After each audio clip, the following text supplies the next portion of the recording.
Hey, everybody. Hello, and welcome to Spotlight Vancouver, Washington. I'm your host, Doug Varinas, and I wanted to kick off basically the first episode of this podcast, this video podcast, with kind of just an introduction about myself and what this podcast is going to be all about, because I think I'm in my third iteration of this YouTube channel and this journey. And so if you have a growth mindset like I do, you know that sometimes you're going to go through some tweaks and modifications before you get it the way you want it. And who's to say this won't be one of them? But what I started out doing on YouTube was sort of, as a real estate agent, was a relocation channel. And so it was also geared towards Vancouver, where I live, Vancouver, Washington.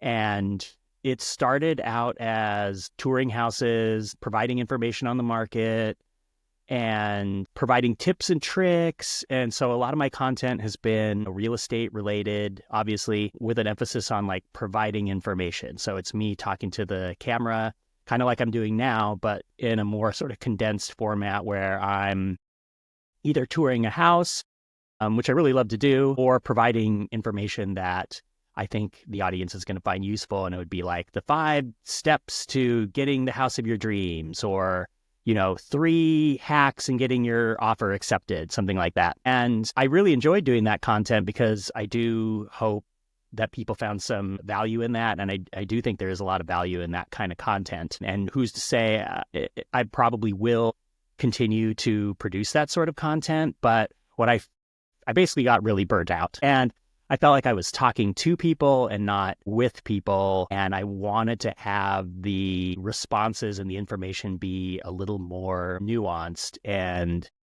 I've always wanted to do kind of a longer form channel and have interviews sort of be the backbone of that. And so, if I was going to do some content on a certain aspect of real estate, I would want to talk to, a real expert in that specific area. And then we could have sort of a back and forth, and the audience can get like a much more thorough answer and a more nuanced answer. And that just wasn't possible with the short form. If you're doing like Instagram Reels or TikTok, YouTube, you can do that a little better. But I felt the conversation was one way. And so my goal with this podcast is to talk to people in the community who are doing cool stuff in Vancouver, and to kind of get their background story, learn how they came to be who they are, and the cool things they're doing in the community. And a lot of these guests will be probably entrepreneurs. A lot of them will be in the real estate agency, but I don't want to limit it to that. In fact, I'm consciously trying to get people from all over the community who are doing cool stuff. I have some guests lined up that I'm excited about. And it's an opportunity to like have a conversation. And I think that the audience really wants more nuance. They want a lengthier explanation. They want to engage with somebody for, longer than 30 seconds. So it's sort of, in a way, kind of the anti-TikTok podcast. And so I'm looking forward to expanding the audience and the guests to include, entrepreneurs, artists, people in the medical field, people who've retired early, financial experts, real estate experts, and really focus on, what makes Vancouver an awesome place to be. And so that is my mindset going into this new iteration of my YouTube channel. And what I'm hoping to provide to the audience is some inspiration, some practical tips, because I really think the audience are people who maybe they want to own businesses, or they want to start something, they want to create something, and maybe they don't know where to start, or they want to build those connections with people in their community. So I'm also hoping that my audience will reach out to the people I have on the show, as well as myself, to get some more information. And hopefully I want to inspire people to, make Vancouver even more incredible and a greater place to live. And a lot of that, I think, is through entrepreneurship, and that can look different ways for different people. It could be, kind of a standard business where you're, buying and selling things. It could be getting into investing. It could be producing art. It could be helping, disabled children find employment, or adults. So, the possibilities are endless. And so I'm looking forward to connecting and communicating what's going on in the city of Vancouver because I do believe it's an incredible place. And I've lived here for the past, going on 9 years now? And I've been in the Pacific Northwest since 2004. Oh, yeah, that's going to be about 12 years, if I look at the simple math right. So it's been quite a while since I've come to the area. And a little bit about myself. Again, my name's Doug, and I am a real estate agent licensed in Washington and Oregon. And I grew up in the Southern California area, specifically the San Fernando Valley, and even more specifically, the town or the city of Reseda, which is famous for being the home of the original Karate Kid. There's also a lot of references in songs and movies and stuff to it. And I believe when these references are made, they're made in a sort of like, it's a really kind of a bland, generic kind of place. And that's the kind of context that it's usually brought up in. I don't think that's the case. I do think it's an interesting place. I mean, where I grew up was incredibly diverse, and my classmates were from all over the world. And, my high school, they spoke like 100 different languages. It was pretty incredible. And so I'm lucky to be from there. But at the same time, I always felt like this wasn't the place I wanted to be. It's really hot. It's sort of a concrete jungle. The movie industry is really huge there. So it's kind of got this, I don't know if fake vibe to it. People are wanting to they're actors. A lot of them are aspiring actors, and so you get the impression that a lot of people are kind of acting, and that's just my opinion. Like, it's interesting because I haven't been back to that area in so long, but I think it's just a real fascinating place. Like the food, the restaurant scene's incredible, the art scene is incredible. I think it's a great place to visit. I just never felt at home there. So, but I grew up there, and when it was time for me to go to college, because, that's what you had to do back then, I elected to go to Humboldt State University, now known as Cal Poly Humboldt, I believe. It is in the extreme northern part of California on the coast by Eureka. The university's in the town of Arcata. And so that's where I spent my undergraduate. Cool place, beautiful area. Had a great time there. Can't say I remember a lot of it, but I had fun, and I was a geography major.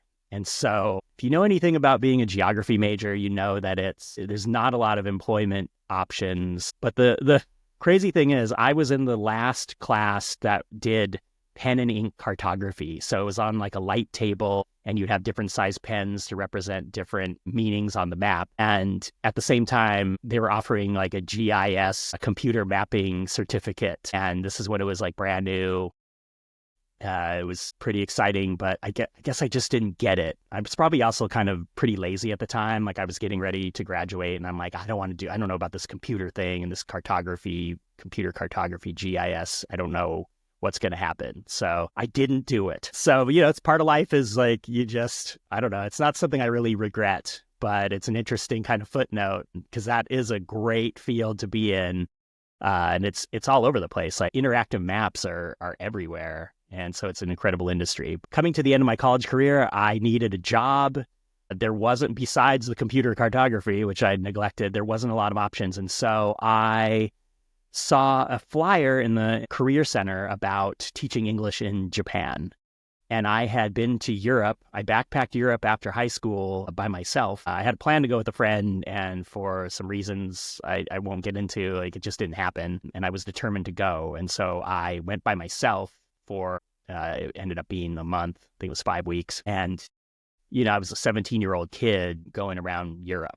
So it was quite the experience, and I really got the bug for international travel then. So when it came time to look for a job, I'm like, I can go to Japan. It's a great way to just kind of scratch that traveling itch, and I also get paid. It was more money than I ever made at the time, and so I went to Japan as an English teacher. I wore a suit every day. I lived in Nagoya City, Japan, in Aichi Prefecture. Nobody probably knows where that is. And I tell people that it is the Detroit of Japan.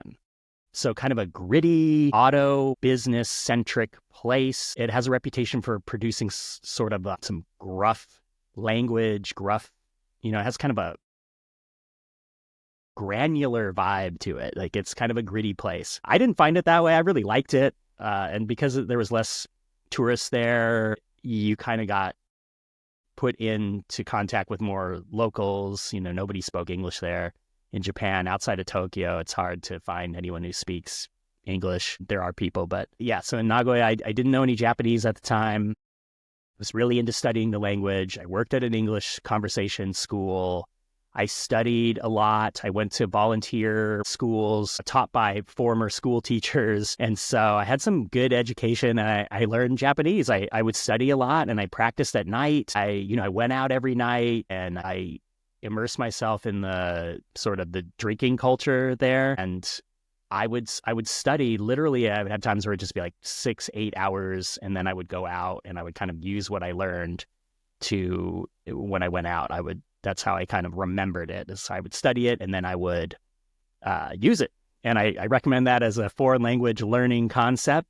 So I thought it was going to be a year, maybe 2 years. And then it just kind of kept going and going. And I got different jobs. I got a job with a agency that sent me out to auto manufacturing plants to teach their workers English because they were going to be transferred to Michigan, Kentucky, Tennessee. These auto, a lot of them were in the South or in the sort of Rust Belt areas where they had a lot of auto manufacturing, and they were sending their workers there to teach U.S. workers about, the manufacturing process, and they were collaborating. And so they needed to have like a basic understanding of English. So I taught conversational English at these big auto manufacturing plants, Toyota and Denso and Mitsubishi, a lot of big names. And I got to know these workers and they were delightful because they were just the entry-level workers. They're your everyday person in Japan.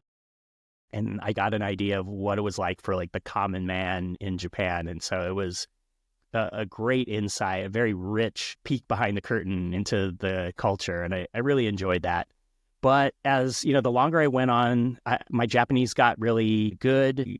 Conversationally could, I was pretty fluent, let's say. But it's hard. Living in a foreign country is hard. No matter what country it is, it's not easy, and it kind of wears on you over time. And I found that was happening to me. The longer I lived in Japan, the kind of less I fit in a way. Like I wanted to fit in. I wanted to be part of the culture and part of the country. And, people were incredibly kind and understanding. And I met a lot of people there and I had a lot of Japanese friends. I made it a point not to hang out with English speakers who didn't try to immerse themselves in the culture. So, but it was frustrating. And, at the best of times, it can be quite a load to live in a foreign country. And so I got pretty tired of living in Japan. I found myself becoming a little embittered about the whole process. And so I kind of just woke up one day and was like, it's time, I think it's time to leave.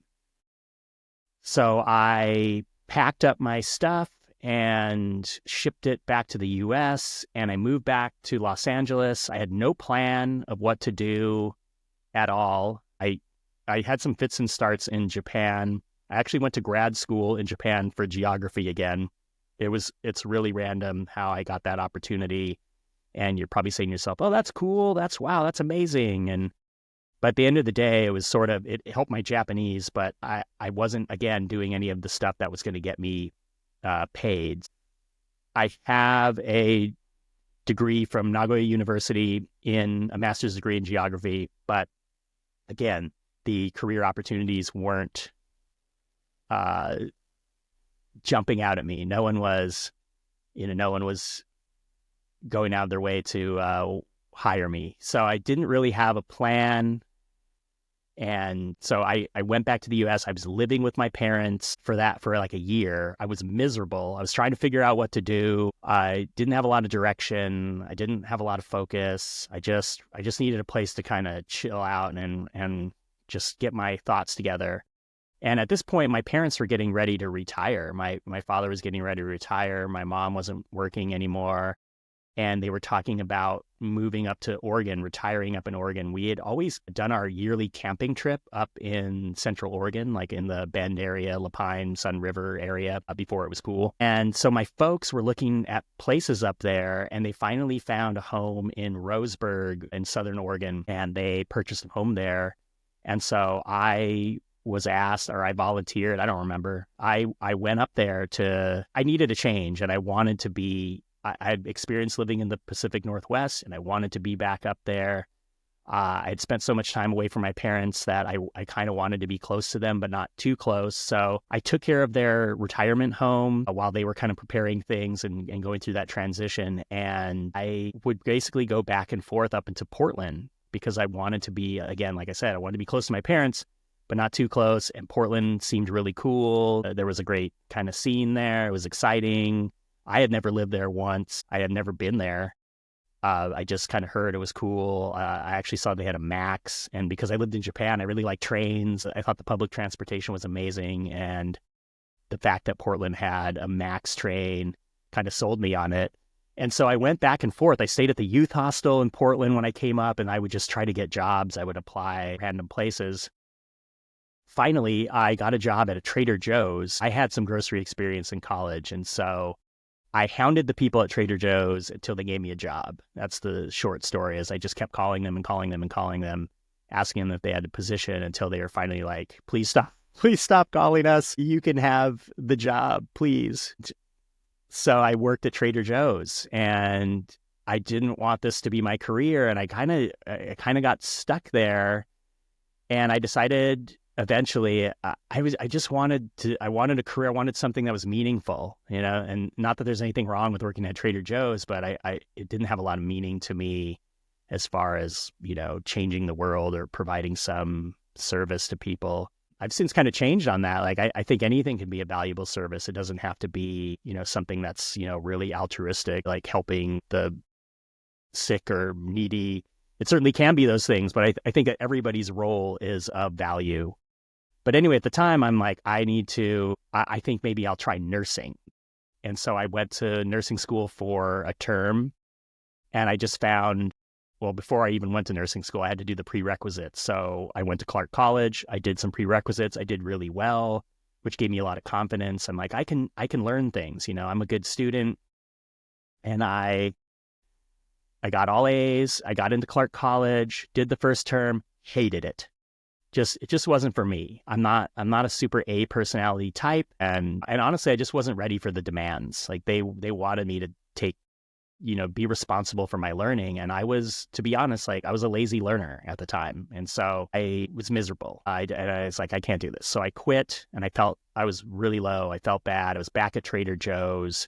I told everyone I was going to nursing school, and then I just bailed on it. So people were like, oh, okay, yeah, you're back. You tried that. Of course, it didn't work out. And so I think another year went by. Anyway, I was searching online because I wanted to use those prerequisites. I didn't want to just have them kind of throw them away or not use them. And so I found occupational therapy, which sounded like the perfect field for me. If you don't know what occupational therapy is, you're not alone. It is it's a branch of healthcare that focuses on, it's a holistic form of care that's very like patient driven. And it basically uses task analysis to help somebody who's experienced like an injury or illness get back to the functional life skills they need to do or want to do. So, I work with people who had strokes, get back to like feeding themselves and gardening and, just being able to do transfers out of their bed. And then so getting back to the occupational therapy is I went to occupational therapy school at Pacific University, and I became an occupational therapist. And so I wasn't working at Trader Joe's. I was an occupational therapist. I worked at the school district with children with disabilities, a lot of autism, ADHD, specific learning disabilities. And so, I've been doing that for quite a long time. But again, I think I'm just wired to do something for like maybe a decade.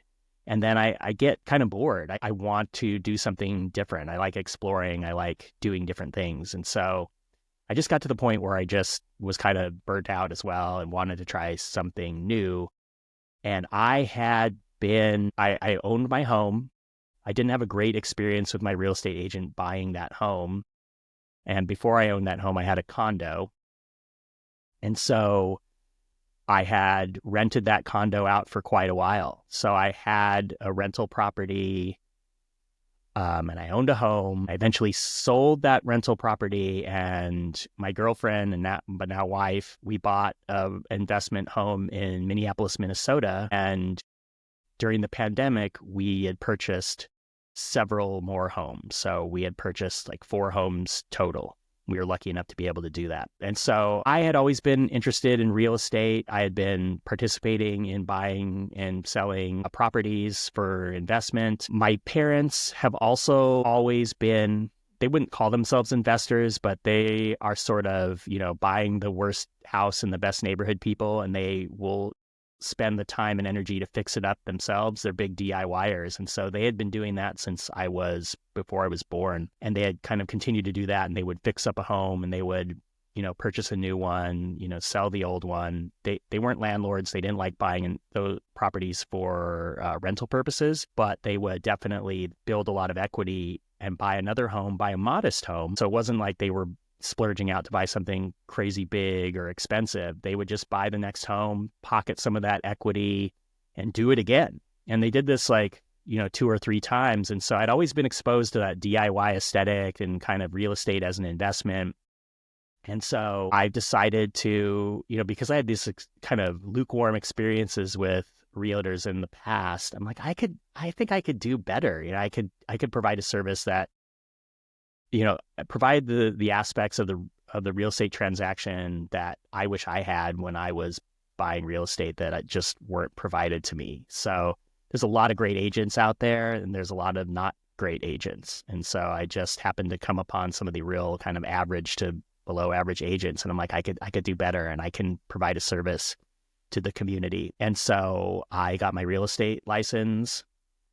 I have been working in real estate for the last couple of years, helping people buy and sell homes. And my wife and I have been building up our investment portfolio. I am a big fan of financial freedom, and personal finance is a real passion of mine. And so it's something I've always been good at. My dad will tell you the story of how I was, 6 years old. I might have been younger. And I wanted this cool MX bike. A Diamondback BMX bike, and it was like $300, which might as well have been $1 million at that time. And he said, if you can save up your money, your allowance money, because I got an allowance at that time, I will buy I will match your half. So I had to come up with $150. I got paid like $3 a week making leaves and stuff. And so I don't know how I did it, but I saved up that money really quickly. And my dad tells me he was so shocked, like he had to scramble to get the other half because, my parents didn't have a lot of money. They were, we didn't grow up with a ton of money. We were always comfortable and had what we needed, but it was because they kind of scrimped and saved. And he had to scrimp to get that other half of my Diamondback bike because I got it and it was a sweet bike. So I've always been a good saver, and then I learned how to kind of invest later in life. And so I'm kind of on this journey of financial freedom, investing, and helping other people buy and sell homes, which I'm really excited about. So getting back to the podcast, that's a little bit about me and kind of in a nutshell, and a little bit about my background. And so again, I want to welcome you to this podcast. And I'm so appreciative that you're listening right now. And just want to let you know that I'm really looking forward to speaking to people in the community and to get those different perspectives and get those stories, get that inspiration and that practical information that people in our community have, people of Vancouver, Washington, because I think they're such a resource and such an inspiration for people who want to get started, either investing or starting their own business or just creating something new.